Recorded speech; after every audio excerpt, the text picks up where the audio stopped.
اگر آپ نے ابھی تک ہمارے چینل کو سبسکرائب نہیں کیا تو ابھی سبسکرائب پر کلک کریں اور ساتھ ہی بیل آئیکن پر کلک کریں تاکہ آپ کو ہماری ہر نئی آنے والی ویڈیو آسانی سے ملتی رہے۔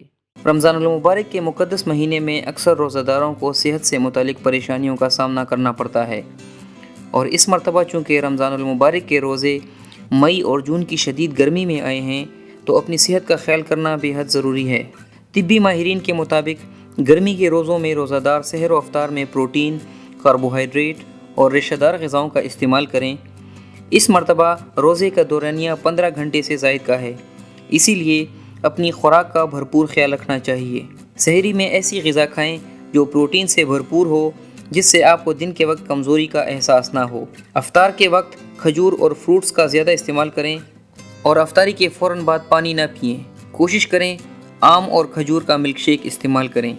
سحری میں کھانا کھانے کے وقت سے پہلے بیدار ہونا ضروری ہے تاکہ وقت کم ہونے کی وجہ سے بے صبری اور جلدی نہ کھانا پڑے۔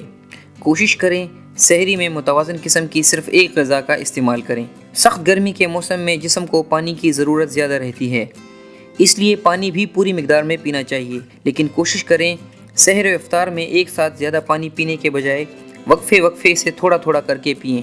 غذائی ماہرین کے وقت افطار کے وقت خود پر کنٹرول رکھیں اور اس وقت کولڈ ڈرنک، جنک فوڈز اور کافی وغیرہ کا استعمال ہرگز مت کریں کیونکہ یہ چیزیں جسم میں پانی کی کمی پیدا کرتی ہیں۔ بعض لوگوں کا بلڈ پریشر روزے کے دوران کم ہو جاتا ہے، وہ یہ آسان سی ورزش کریں تو ان کو کافی سہولت رہے گی۔ دونوں پیروں کو سیدھا کر کے لیٹ جائیں اور پھر 1 سے 2 منٹ کے لیے دونوں پیروں کو اوپر کر لیں۔ یہ عمل 2 سے 3 بار دہرائیں تو دماغ کو خون کی فراہمی بحال ہو جائے گی۔